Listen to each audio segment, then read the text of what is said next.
Vamos a comenzar con la clase de semáforos, en esta oportunidad del capítulo 18 del manual de capacidad del año 2010, donde vamos a abordar, digamos, los temas tanto del capítulo 18 que están ligados con, digamos, los demás capítulos, ¿no? Del 16 al 23, debido a que se van desarrollando términos inicialmente que después nos sirven para aplicar en este capítulo.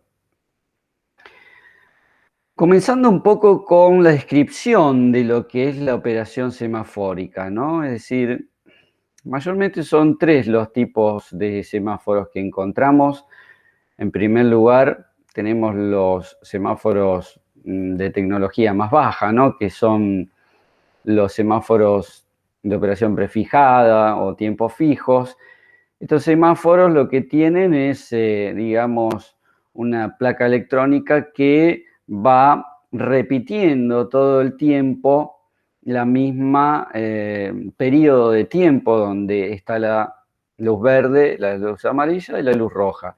Y eso se va repitiendo durante todo el día. Puede tener cambios, digamos, en fases por la mañana, por la tarde, pero es fijo. Siempre hace el mismo procedimiento. En el caso de la semiaccionada ya requiere de algún elemento de control o un detector o un botón. Entonces, esto sirve generalmente para intersecciones donde hay bastante tránsito y en una calle secundaria hay muy bajo tránsito.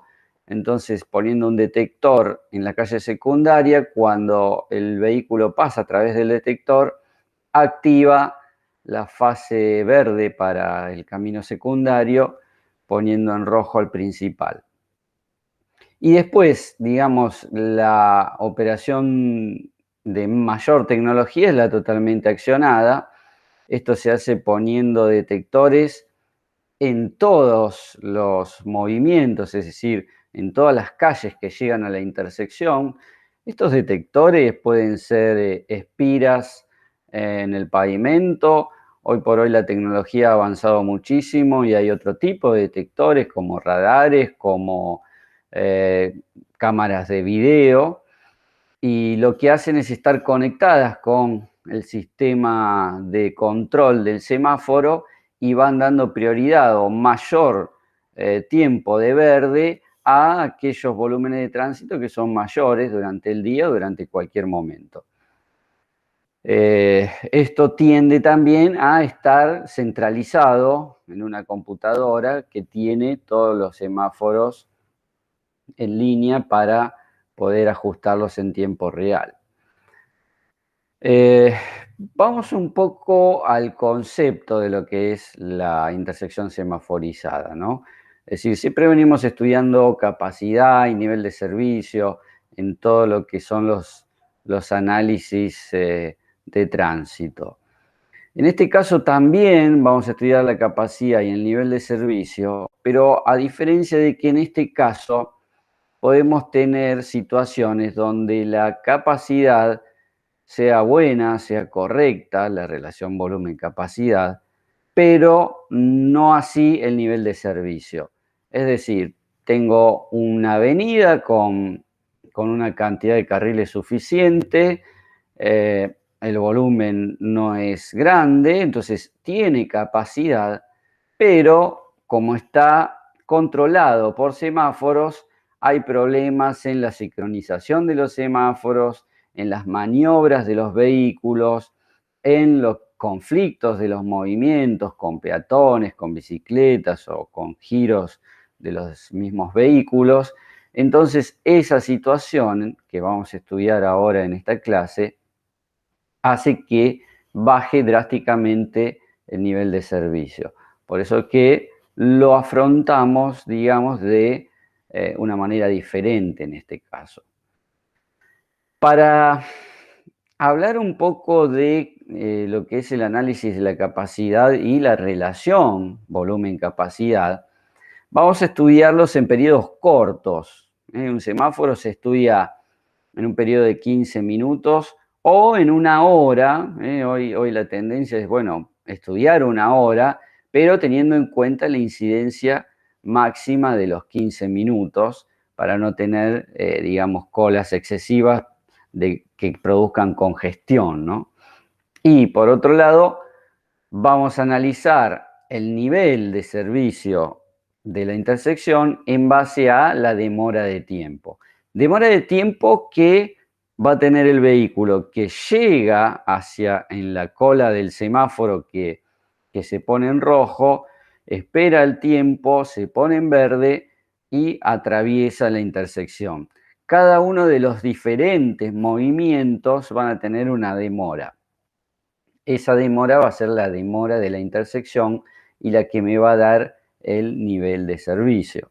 Entonces, un poco el concepto general va a ser analizar eso, entre otros parámetros que también nos van a servir.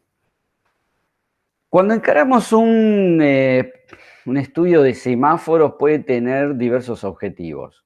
Puede tener objetivos de poder detallar específicamente esa intersección, es decir, calibrar el semáforo, o también características de diseño, es decir, diseño desde el punto de vista de la cantidad de vehículos, cómo poder abordar esto con el tema de la capacidad, el diseño de un corredor con semáforos, y poner semáforos o no en la intersección o en la siguiente, y justamente la geometría, que está muy ligada a el permiso de giros a la izquierda, si poner giros exclusivos a la izquierda con una indicación de flecha de giro, si poner dársenas protegidas para giro a la derecha mientras el semáforo está en rojo.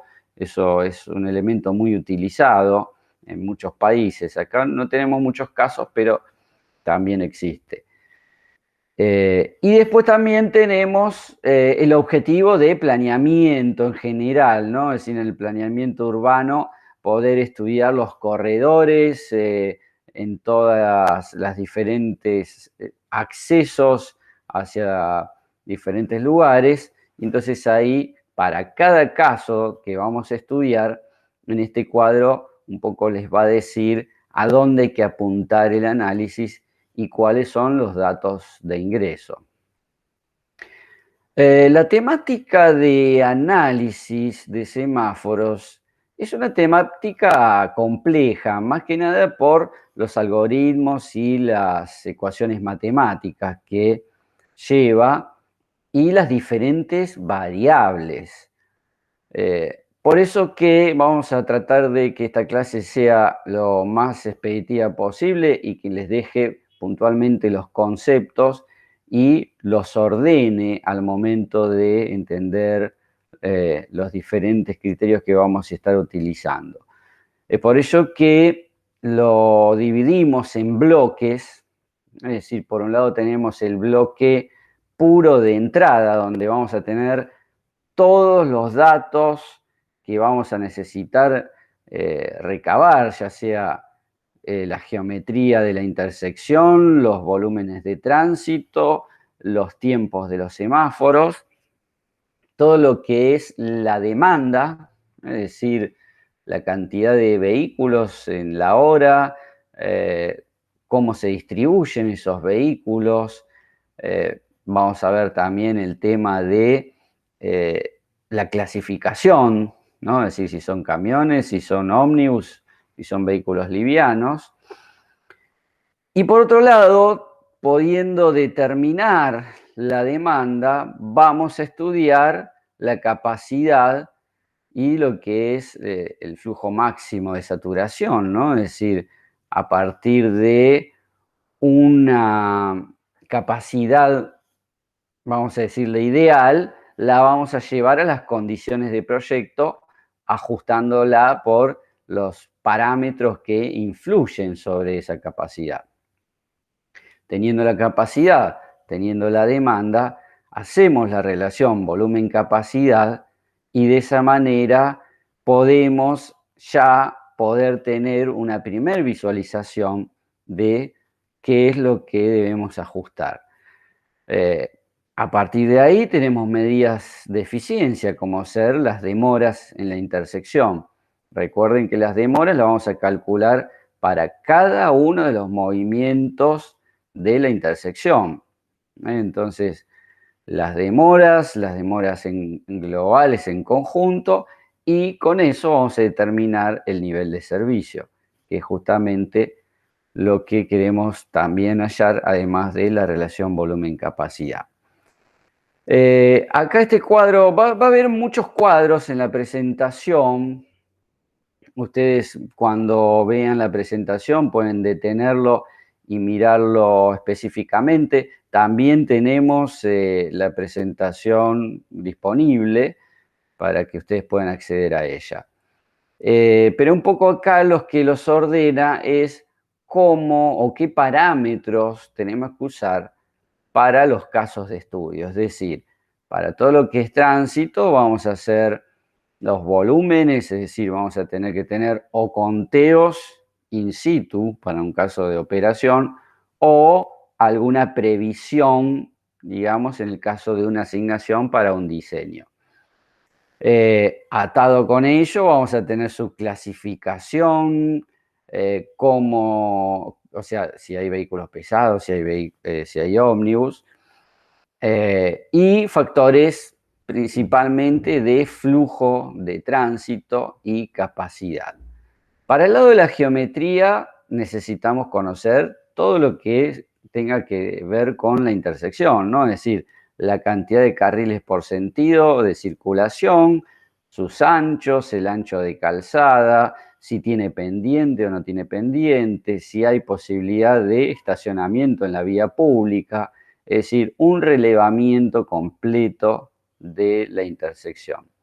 Y para los semáforos, por supuesto, todos sus tiempos, ¿no? Es decir, el tiempo de verde de cada movimiento, cuál es el despeje, el tema de el, el- el tiempo de amarillo, el tiempo de rojo, los ciclos y las fases, que ahora vamos a ver un poquito de qué se trata esto.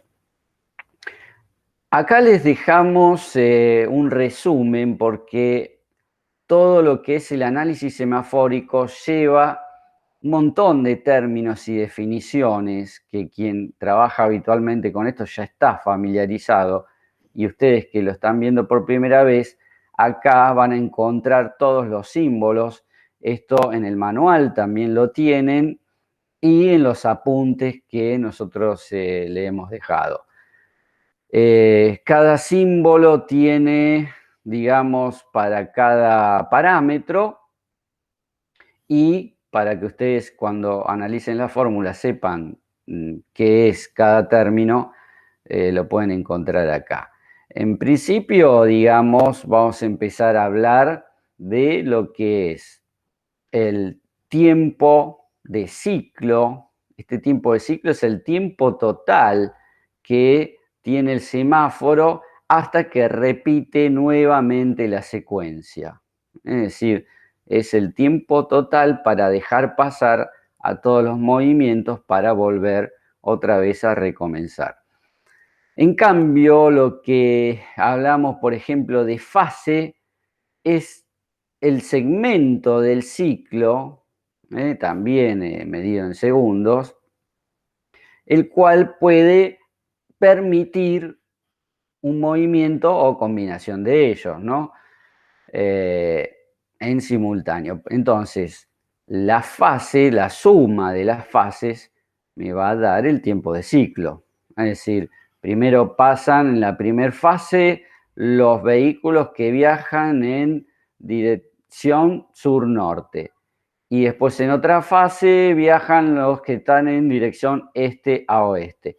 Cuando vuelve otra vez a la sur-norte, termina y comienza un nuevo ciclo. Eso es un poco a grandes rasgos lo que sería la división.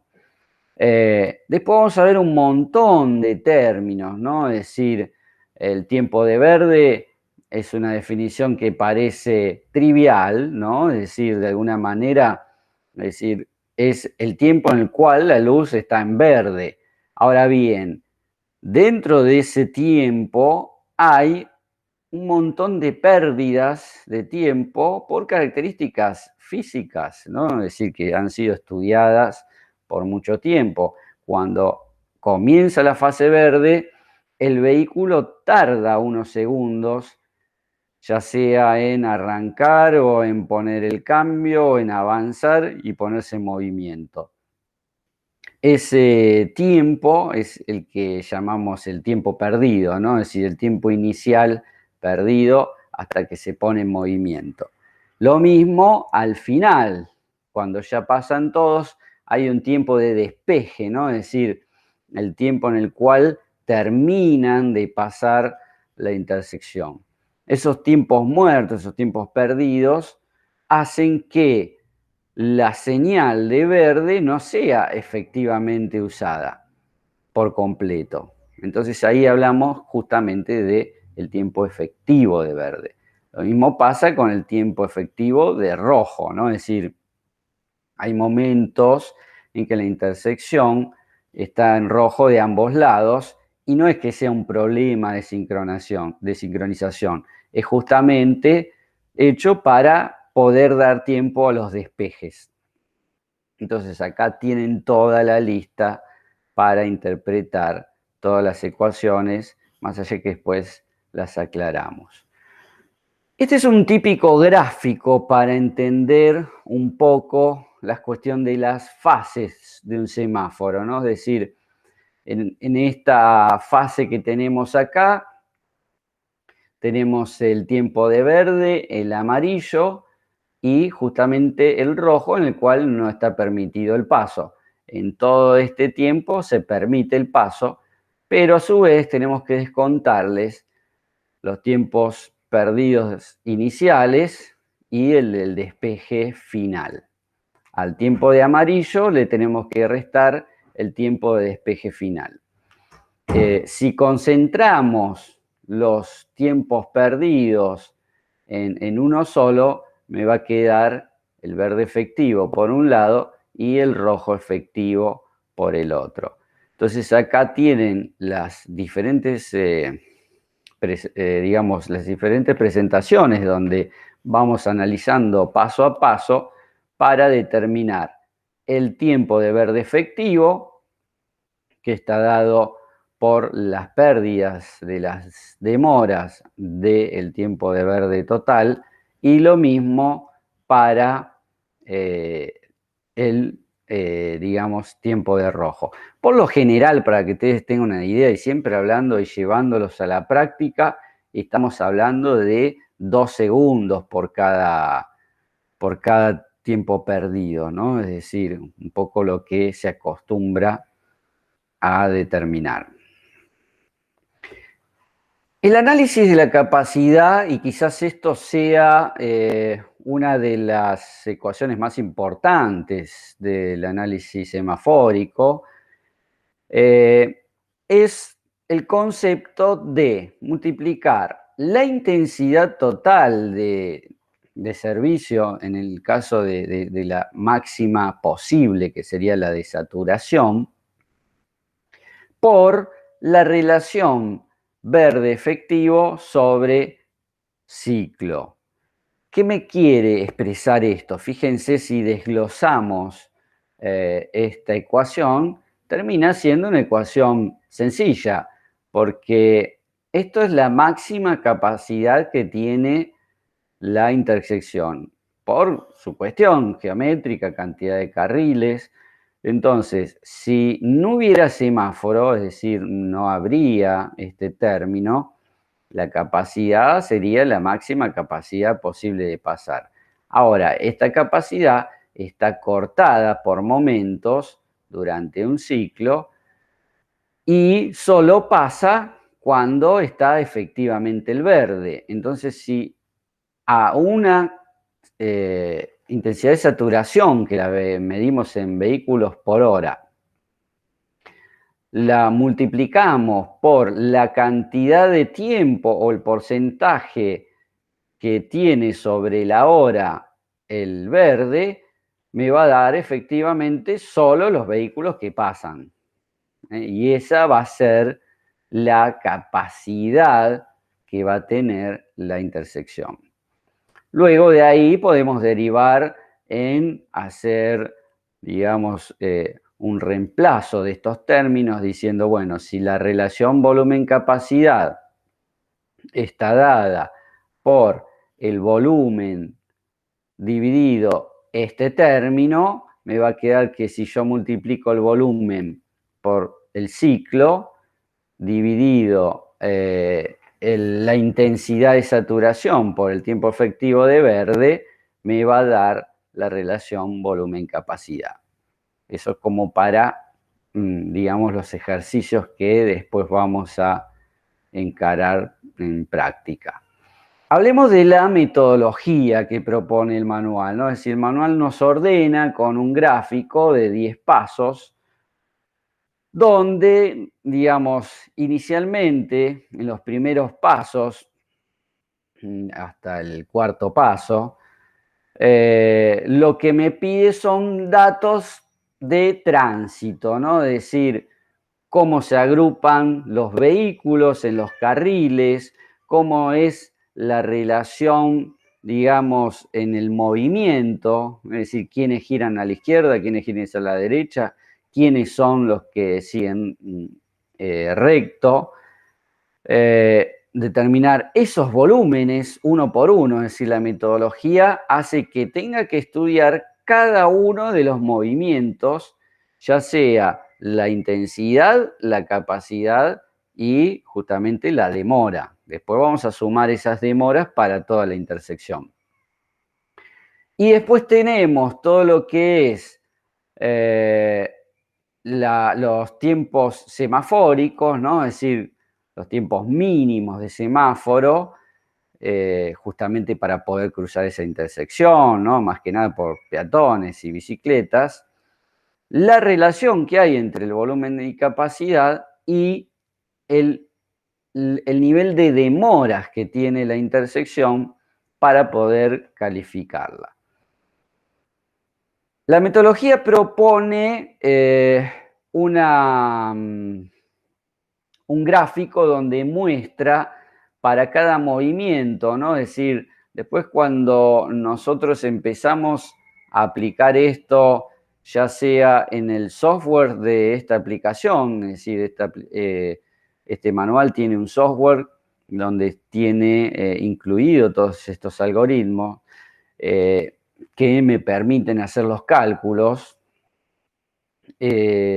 lo va a hacer de esta manera, ¿no? Es decir, le asigna a cada movimiento, por ejemplo, los vehículos que se dirigen hacia la dirección norte. Recuerden que en semáforos siempre vamos a trabajar con puntos cardinales y a su vez vamos a trabajar en el sentido de poner la calle principal, en este sentido, y la secundaria. Entonces, para esos movimientos, por ejemplo, hacia el norte, tenemos los movimientos 3, 8 y 18. Los que van hacia el oeste, 1, 6 y 16. Los que van hacia el este, 5, 2 y 12. Y los que se dirigen hacia el sur, 14, 4 y 7. A ver, van en esa dirección. Después hay movimientos, por ejemplo, vamos a decir el 14, que tiene una dirección norte a oeste, sur hacia el oeste. Pero nosotros a todo este grupo de movimientos le decimos que viajan hacia el sur. Por otro lado, tenemos el cruce peatonal en cada uno de estos cruces y estas intersecciones. Puede ser, este caso es un caso propuesto, puede ser que no haya doble sentido de circulación en todas las calles, puede ser que tengamos una intersección en T, es decir, puede haber muchísimas variables. Esto es un poco la nomenclatura que se va a utilizar. Antes ya de arrancar al primer paso, quiero decirles que nosotros aplicamos esta metodología, que es una metodología válida de análisis para semáforos, pero sepan también que en la práctica hay muchas otras herramientas para análisis de semáforos, como son los modelos microscópicos de tránsito, algoritmos de tránsito, hay softwares específicos para el estudio de semáforos. Es decir, en lo que es la vida profesional van a tener muchas aplicaciones para el análisis de semáforos. De hecho, el manual publicó su última versión, un nuevo software que trae muchas más herramientas para competir un poco en el análisis de semáforos. Entonces, vamos a ir paso a paso. Algunos los voy a empezar a pasar de forma más rápida para ser dinámico, porque la idea es el concepto de esto y no detenerme tanto en lo que es el análisis profundo de la fórmula, para que ustedes puedan tener un elemento dinámico al momento de escuchar la clase. Después, en todo caso, teniendo eso, pueden ir al material o consultarnos si hay algo que no pudieron determinar. Lo primero que vamos a hacer para analizar un semáforo es analizar los grupos de movimientos, ¿no? Es decir, por ejemplo, en este caso vamos a tener para un solo carril las tres posibilidades de movimiento porque no tenemos otros carriles. Entonces esto se va a mantener tanto en los carriles como en los grupos. Ya cuando tenemos dos carriles por sentido en una calle, podemos tener diversas formas de ordenar los movimientos. Podemos tener giros a la izquierda únicos, es decir, poner una dársena para giro, un divisor, algo que diga exclusivamente para giro a la izquierda, y el otro carril utilizarlo de una manera que le llamamos compartido. Es decir, compartido es el carril que en el solo carril, en el mismo carril, me permite que haya vehículos que tengan una dirección de cruce o una dirección de giro. Es decir, en este caso podrían ser compartidos. O podríamos ser compartidos de ambos lados, ¿no? Es decir, que no sea exclusivo de giro a la izquierda. Y ya cuando tenemos más de dos carriles, en el caso de tres carriles, recuerden que la metodología de análisis de este manual hace hasta tres carriles, podemos tener diversas combinaciones y diversas utilizaciones de los carriles, con lo cual depende del caso que estemos estudiando, que estemos relevando en el campo, vamos a poder separar estos movimientos. Entonces, primer paso es identificar cada uno de los movimientos de la intersección. Después vamos a ir a ver estos movimientos, qué cantidad de vehículos tienen. Es decir, los volúmenes que, como ya les dije, vamos a analizar durante un espacio de tiempo de 1 hora. Podríamos analizarlo también en un espacio de tiempo de 15 minutos, pero para 1 hora es correcto teniendo en cuenta los factores de hora de punta. Entonces, fíjense en este caso, una dirección norte, tenemos los vehículos, los volúmenes 3, 8 y 18 como volúmenes que van en el sentido norte. A estos volúmenes se le resta, en el caso que exista esa posibilidad, los giros a la derecha en rojo. Es decir, ¿por qué? Porque estos salen del análisis de la capacidad, porque están todo el tiempo, permiten salir, es decir, no están en la fase semafórica, están pasando directo. Entonces eso alivia un poco y aumenta la capacidad. Con lo cual, el volumen va a estar dado nuevamente una vez que tengamos todos los volúmenes en conjunto de la dirección, afectados por el factor de hora de punta para poder tener el análisis específico de las horas pico, porque si no tenemos en cuenta este punto, puede ser que haya 15 minutos donde la intersección se satura y se forman colas que hace que entre en congestión y no poder evacuar la cantidad de vehículos. Entonces ahí tendríamos un problema por no haber considerado el factor de hora de punta. Y por supuesto el factor de vehículos pesados, porque de alguna manera la cantidad de vehículos también tiene que ver con el tamaño de esos vehículos, ¿no? Si son todos camiones, va a ser muy diferente a que sean todos autos. La sumatoria, es decir, la relación del grupo de carriles, vamos a estar dada por esta sumatoria, que va a ser el flujo de la demanda y el flujo de saturación.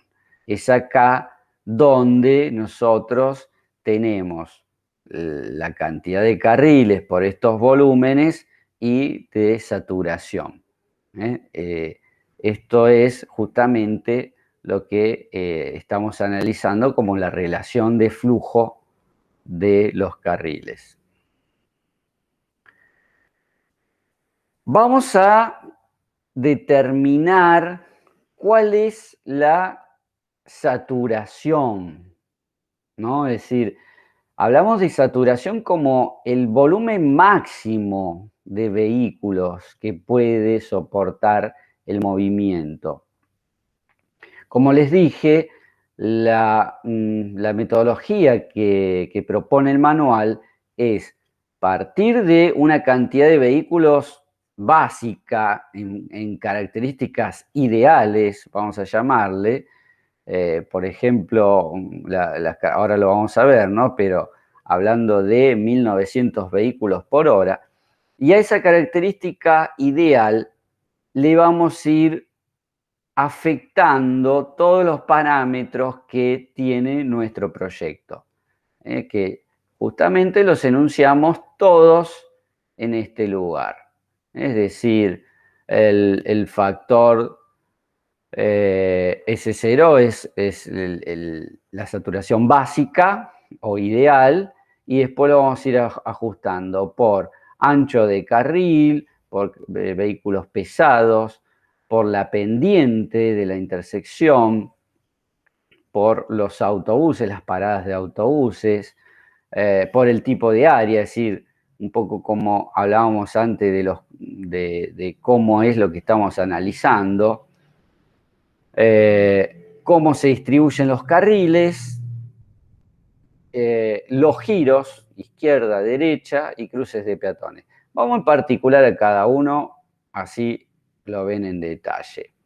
Entonces, como les decía, la saturación básica es el volumen de vehículos en condiciones ideales, es decir, con lo cual ya fijamos a 1900 vehículos por hora, y acá les da un poco una guía en qué caso deberíamos tomar, ¿no? Es decir, si estamos hablando de una zona densamente poblada, bueno, entonces tomamos 1900. Si estamos en poblaciones menores a 250.000 habitantes, en la ciudad que transitan estos movimientos, entonces podríamos tomar un poco menos. Pero por lo general 1900 en las ciudades con nuestras, digamos, donde hay una semaforización importante, es lo correcto. Y vamos a ir ajustando, nos da todas las tablas. Esta es la parte que quizás yo trato de ser un poco más dinámico y pasar rápido, porque ya entienden el concepto, ¿no? Es decir, a una cantidad de vehículos que puede pasar por un carril en condiciones ideales, la afecto por las condiciones diferentes a las ideales, ¿no? Por ejemplo, el caso de ancho de carril. Y bueno, acá me da una tabla donde yo tengo que multiplicar. Si tengo un carril menor a 3 metros por 0,96. Agiliza, por ejemplo, en este caso, si el carril es mayor de 4 metros y me da como una posibilidad de aumentar este nivel de saturación. Lo demás lo pueden interpolar, pero fíjense que ese factor está en más o menos 4% de, digamos, lo que va a afectar a la intensidad de saturación. Por vehículos pesados lo que necesitamos es el porcentaje de vehículos pesados. Esto va a tener que salir de un conteo, de un registro en campo o de un estudio de la región. Y ya el valor, el coeficiente de camión, lo fija en 2. El ajuste por pendiente, esto tiene que ver un poco con situaciones donde el semáforo está en una zona montañosa o de sierras, entonces estamos con los vehículos en un terreno inclinado, esto perturba la aceleración, el arranque, es decir, tiene una problemática con lo que es la capacidad, ¿no? Es decir, el flujo. Entonces, la ecuación que responde a este ajuste está dado por el porcentaje de pendiente. Es válido para pendientes, digamos, de 6% en subida, 10% en bajada. Justamente acá, bueno, tienen bien exactamente cómo aplicar la fórmula. Maniobra de estacionamiento. Este es el efecto que, si nosotros tenemos estacionamiento en la vía pública, típico caso de que tengo el semáforo en verde, pero justo el vehículo de adelante puso las balizas y está haciendo la maniobra de estacionamiento para entrar entre los dos vehículos. Eso hace que el vehículo de atrás tenga que esperar a esa maniobra y cuando terminó de hacer la maniobra se puso en rojo otra vez. Ese efecto generalmente en calles urbanas, angostas, de un solo carril y más el de estacionamiento, genera una importante problemática que está, digamos, determinada por esta función que tiene también la cantidad de maniobra de estacionamiento por hora, con lo cual eso lo vamos a tener que ver en campo. Para estudiar un semáforo vamos a tener que estar observando mucho tiempo qué es lo que pasa. Si bien el manual nos propone algunos datos básicos y el software ya tiene cargados datos por default, pero nosotros lo tenemos que ajustar lo más posible a nuestras condiciones. Lo mismo pasa con las paradas de ómnibus, ¿no? Es decir, algunas veces tenemos dársenas de ómnibus que tienen un apeadero para dejar pasar los vehículos en el carril y otras veces no. El colectivo para en el carril, obstruye el carril hasta que suben los pasajeros y eso provoca, digamos, también un problema en el nivel de saturación. Con lo cual acá está la expresión que muestra cómo determinamos este factor de ómnibus. Tipo de área refiere a cuáles son las áreas que estamos estudiando, ¿no? Es decir, si es una zona céntrica comercial, con muchos locales, con muchas oficinas, es decir, mucho tránsito de peatón, bueno, ahí ajustamos el volumen de saturación a un 10%. Eso es debido a la interacción que hay entre los vehículos que paran para bajar pasajeros, los vehículos que paran para dejar cruzar un peatón y necesitan girar a la derecha, está el peatón cruzando. Bueno, justamente varios escenarios. Si son zonas más urbanas, con no mucho desarrollo, no tiene efecto el ajuste de área, o sea, lo multiplicamos por 1. Factor de utilización de carril, esto, bueno, por supuesto, estamos hablando de la cantidad de carriles, ¿no? Es decir, fíjense que acá en esta tabla todo lo que tiene un carril lo multiplica por 1, no tiene esto, ¿no? Pero si tenemos 2 o 3 carriles, tiene que ver en cómo se distribuyen los vehículos al llegar al semáforo. Es decir, si mantienen su carril o se acomodan en todos los carriles, y eso puede aumentar o disminuir la capacidad. Es un tema bastante complejo de determinar, lo vamos a tener que determinar en campo, y si no, vamos a tener que adoptar una hipótesis en base a algún estudio similar. Bueno, los giros. Giro a la derecha, giro a la izquierda. Todos son movimientos que afectan a la intensidad de saturación. Entonces, bueno, acá están planteados si el giro a la derecha tiene un carril exclusivo, una dársena de giro para la derecha, si está dentro del mismo carril o, digamos, cómo son la proporción de giros a la derecha. Todas las fórmulas, fíjense, 0,85 en un caso, en este caso va a tener en cuenta los porcentajes de los vehículos, y eso es un poco la idea también para los giros a la izquierda.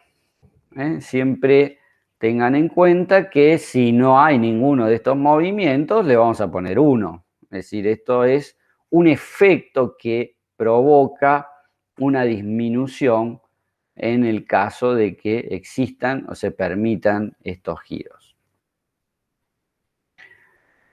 Bueno, también tenemos los ajustes, digamos, con efectos de bicicletas. Justamente es similar, ¿no? Es similar el efecto de bicicletas. Y también se plantea de la misma manera, ¿no? Entonces nosotros lo que vamos a hacer es estudiar tanto el cruce de peatones como el cruce de bicicletas. Es decir, acá la fórmula propone primero un tiempo de verde mínimo para el cruce de un peatón. Esto es muy importante porque muchas veces el software me arroja valores para optimizar de verde en uno de los sentidos, pero también recuerden que no solo el auto es el que gira. Si yo le pongo 10 segundos para un giro a la izquierda y sé que pasan 3 vehículos que son los únicos que giran, también tengo 10 segundos para que una persona cruce la calle en ese movimiento. Con lo cual puede hasta resultar imposible, o tendría que ponerse justo mirando el semáforo y salir corriendo para llegar al otro cordón. Entonces muchas veces tenemos que chequear que las condiciones sean aplicables al caso.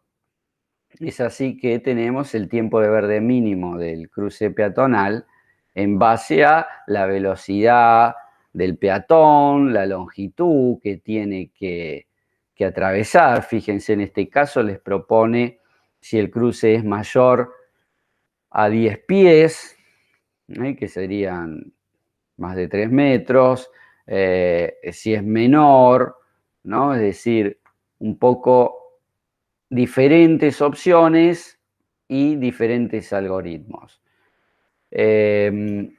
Siempre la relación es algo lógico, ¿no? Es decir, bueno, la cantidad de peatones que vamos a tener que hacer un conteo de cantidad de peatones que cruzan la calle con la relación de longitud de ciclo y tiempo de fase de verde.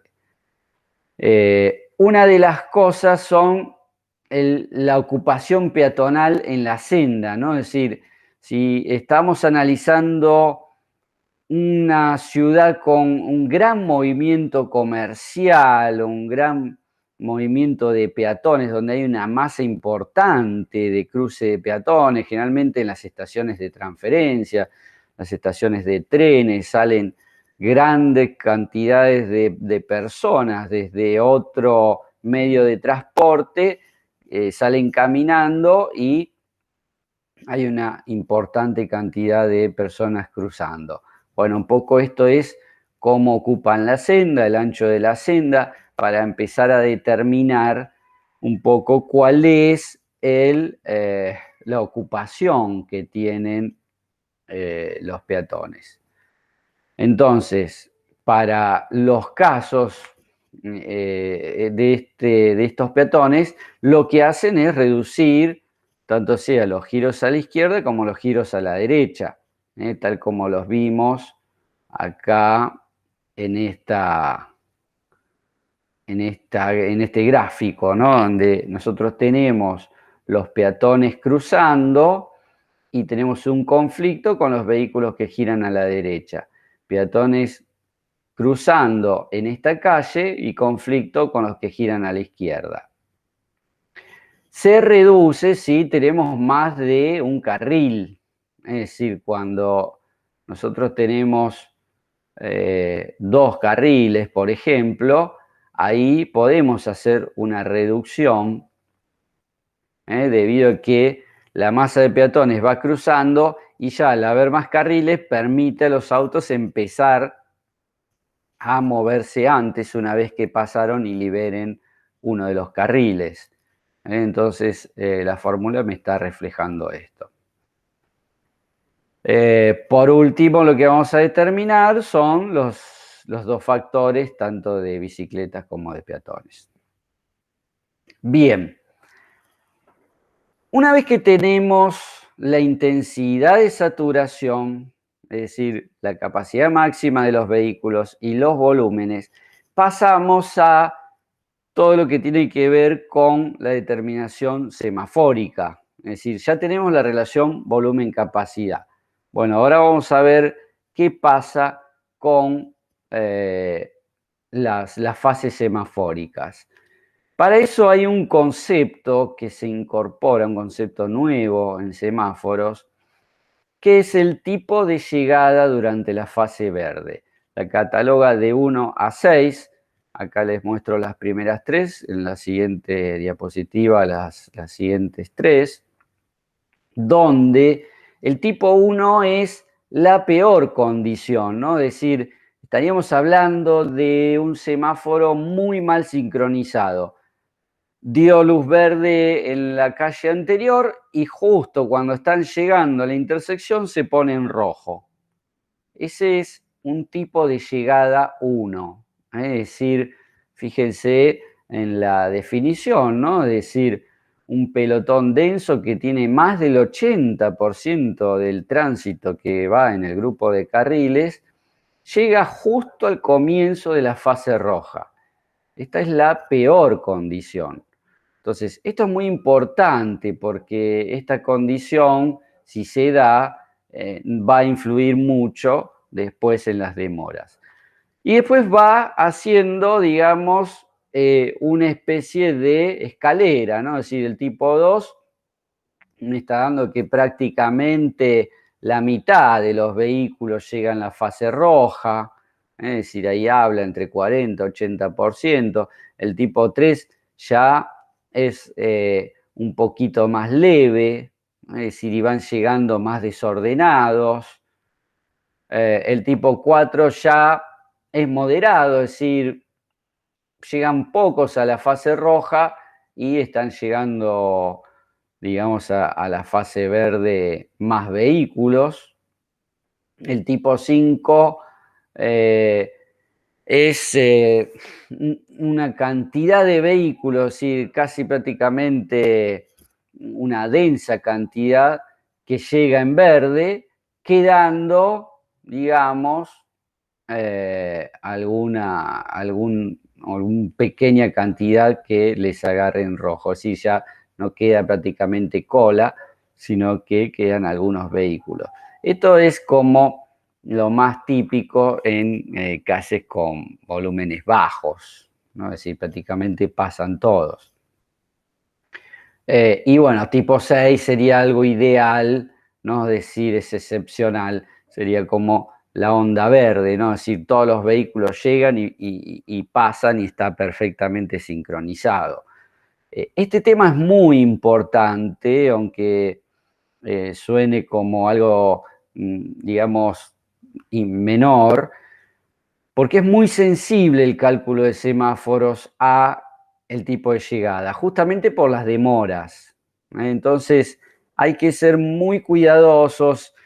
Hay muchas técnicas para medir esto, hay que observar en campo todas estas situaciones, porque si nosotros equivocamos el tipo de llegada, podemos hacer que un semáforo nos diga que está perfecto y después cuando lo ponemos en la práctica, lo sincronizamos con los datos que nosotros les damos en nuestro informe, eso no funciona. Es decir, podemos hacer con el tipo de llegada que un semáforo nos dé que está bien, que tiene buena capacidad, buen nivel de servicio, y resulta que no es así. Es decir, o sea que hay que tener mucho cuidado en esta cuestión.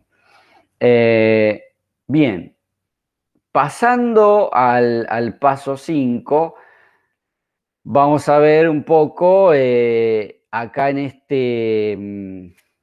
este cuadro, cómo es el tipo de llegada en base a la proporción de vehículos. Entonces, si nosotros hacemos estudios en campo, hacemos conteo de la cantidad de vehículos, cómo van llegando, podemos determinar el tipo de llegada.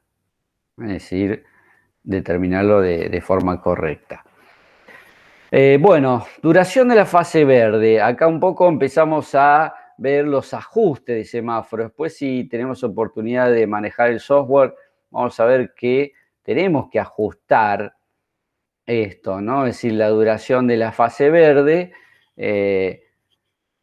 Justamente lo que vemos acá es la cantidad de vehículos y el tiempo, ¿no? Es decir, esto se va eh, aumentando la cola durante el tiempo de rojo que ven acá, entonces se van acumulando autos, autos, autos, autos, y cuando comienza la fase verde, empiezan a pasar los vehículos y a desagotarse la intersección, hasta que llega a un mínimo, ya quedando pocos vehículos, y luego vuelve a comenzar el ciclo. Entonces, bueno, la duración de la fase verde está dada por estos términos, más que nada por las pérdidas, es decir, el tiempo perdido, y los conceptos que vimos anteriormente, ¿no? Es decir, tiempo de amarillo, el todo rojo, es decir, todos estos elementos. De ahí vamos a ir determinando las fases. Y bueno, finalmente hacemos la relación volumen-capacidad. Como les decía, esta es la principal fórmula. Es decir, tenemos la saturación, que es la que hallamos en el paso anterior, acá, el paso 4. Entonces tenemos la saturación, tenemos el tiempo de verde y el ciclo, que esto es algo que vamos a ir diseñando a partir de los tiempos de verde mínimos que hemos determinado y los diferentes pasos de los diferentes carriles para la cantidad de carriles. Con eso vamos a sacar justamente, por un lado, esta relación volumen-capacidad que está dada por las ecuaciones presentes.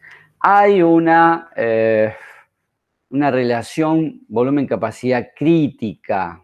Esa también tenemos que tener en cuenta, porque recuerden que todas las ecuaciones que aplicamos no son válidas en congestión, es decir, cuando ya está colapsado. Entonces, lo que hace esta ecuación es corregir por el tiempo perdido, es decir, hacer la relación que hay entre la capacidad normal y la capacidad menos el tiempo perdido, y a eso sí le va sumando lo que es la relación del flujo crítico. Justamente acá estamos haciendo volumen-capacidad. Ya casi terminando los conceptos, este es el cálculo de las demoras de cada grupo o movimiento, y estas demoras son complejas de determinar, es decir, generalmente usamos software para todos estos cálculos, pero vamos al concepto, ¿no? Es decir, la demora total está dada por la suma o digamos la acumulación de varios momentos de demora, ¿no? Es decir, primero tenemos la demora uniforme, la demora en la que se llega a la intersección. Después tenemos la demora incremental y luego la demora residual, cuando ya despejamos. Entonces, fíjense, el primer término, ¿no? Es decir, el término de la demora uniforme. Esto, digamos, es la demora que se va a producir cuando comienza, digamos, a llegar los vehículos en los carriles que se acomodan. Y fíjense que en el caso de la relación volumen-capacidad nunca la deja pasar de 1 porque justamente no estamos en congestión. Es decir, siempre tiene que ser eso. Es decir, máximo la misma relación volumen-capacidad. Pero tenemos todos los elementos porque lo venimos calculando, es decir, el tiempo de verde y el ciclo. La demora incremental, es decir, ya no es un informe, porque esto va variando caso a caso. Es decir, puede ser que la llegada no sea uniforme, que llegó después, que no sea insuficiente, que fue insuficiente el ciclo, entonces tiene vehículos que ya quedaron del anterior ciclo que no alcanzó a evacuar. El típico caso donde está en verde, avanza toda la fila y cuando estamos llegando a cruzar vuelve a ponerse en rojo. Entonces hay remanentes, digamos, por saturación y eso genera una demora incremental. El cálculo de esto son valores que venimos manejando, ¿no? Es decir, el periodo de tiempo que estamos analizando, si es 1 hora, si son 15 minutos, la relación volumen-capacidad y elementos o factores de demora incremental. No quiero perderme mucho en profundizar esto porque además de que está muy aclarado en otros capítulos, también es algo que terminamos calculando vía software. Es decir, lo que hay que entender acá es de qué se trata esta demora, ¿no? Bien, y la último que aporta la demora, aparte estamos hablando de segundos, ¿no? De estas demoras. Es la demora residual por acumulación en la cola de vehículos, ¿no? Entonces, esto está dado por supuesto, todo sale de hacer conteos y análisis estadísticos. Lo que es el periodo, la cola que está al inicio, la cola que está al final, y todos los elementos que venimos trabajando hasta ahora. Es decir, una capacidad promedio del grupo de carriles y el volumen de demanda del grupo de carriles. Es decir, tenemos todos los parámetros para poder calcular el valor de la demora. Sumando, como dijimos acá, sumando los cálculos de estas 3 ecuaciones me da la demora para el grupo de carriles. Por supuesto que para todo el acceso lo que tenemos que hacer es hacer la sumatoria de todas las demoras de todos los grupos de carriles, ¿no? Es decir, y poder hacer esta relación para poder determinar la demora para el acceso. Entonces, tengamos en cuenta todo lo que vamos a calcular va a estar dado para la sumatoria de todas las demoras. Y esto está también en base al volumen de tránsito. Tanto para el acceso, es decir, el acceso es la calle que entra, como para la intersección en conjunto. Es decir, porque primero vamos a sacar la demora para todos los carriles de ese acceso y luego para toda la intersección. Con esta demora de la intersección vamos a entrar a la tabla que nos va a permitir, si es esto, las demoras se calculan en segundos por vehículo. Si tenemos demoras entre 10 y 20 segundos, es un nivel de servicio B, es un excelente nivel de servicio. Bueno, menos que 10, por supuesto que es A. Y digamos, en algunos casos se produce. Entre 20 y 35, nivel de servicio C. Fíjense, 55 segundos ya es un nivel de servicio D. Y ya entre 55 y 80 son los límites. Es decir, 80 segundos estamos muy al límite de un nivel de servicio muy bajo. Como les decía, podemos tener una buena capacidad, pero tenemos un mal nivel de servicio, ¿no? Bien, por último, ya prácticamente llegando al final, lo que calculamos como elemento adicional es la longitud de cola. Generalmente para verificar si esta longitud no llega hasta la intersección posterior, digamos, para que no quede obstruida la intersección, y justamente para diseñar si tenemos que hacer varios carriles o tenemos que hacer un carril exclusivo de giro a la izquierda o de giro a la derecha. Esto me va a servir, entonces, el almacenamiento, la longitud, que está dado simplemente por el tamaño que acá tenemos.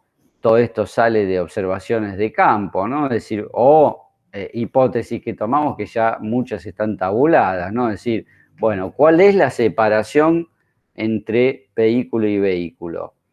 ¿Cuál es, digamos, el tamaño de cada vehículo? La longitud de vehículo equivalente, la longitud de los vehículos pesados, el porcentaje de estos vehículos sobre el total, como para calcular una suma, es decir, cantidad de vehículos por el tamaño de los vehículos y el espacio entre ellos, me va a dar esta longitud y voy a terminar pudiendo obtener la posibilidad de almacenamiento de estas longitudes, ¿no? Es decir, la longitud y el tamaño me va a dar la cantidad de vehículos que yo puedo acomodar. Bien, terminamos con lo que es semáforos. Queda, digamos, como un concepto para finalizar, es que una vez que nosotros analizamos una intersección, vamos a dar un diagnóstico, vamos a proponer un resultado y en base a esos resultados proponer las mejoras. Muchas de las mejoras pueden ser mejoras geométricas, es decir, analizar poner carriles exclusivos para los movimientos, analizar eliminar estacionamientos, poner a lo mejor algún encausador de peatones, ¿no? Para que los peatones puedan cruzar en un determinado sector, y ahí es donde muchas veces se ponen las vallas para poder acotar esto de dejar los giros a la derecha. Es decir, hay muchos elementos que nos permiten mejorar una intersección. Lo que tenemos que tener nosotros es esta posibilidad de ir probando, iterando con los softwares hasta optimizar al máximo. Muchas veces comenzamos en una primera idea con una fase semafórica y una, digamos, disposición de carriles y nos da nivel de servicio D o E. Y después empezamos a ajustar y hacer cambios en la geometría, en la disposición de carriles y en los encauzamientos o en los estacionamientos y logramos mejorar el nivel de servicio fuertemente, que muchas veces eso es la necesidad de lo que nosotros venimos a estudiar, ¿no? Así que bueno, dejamos la clase. Esto tiene material de apoyo que nos pueden solicitar. Muchas gracias.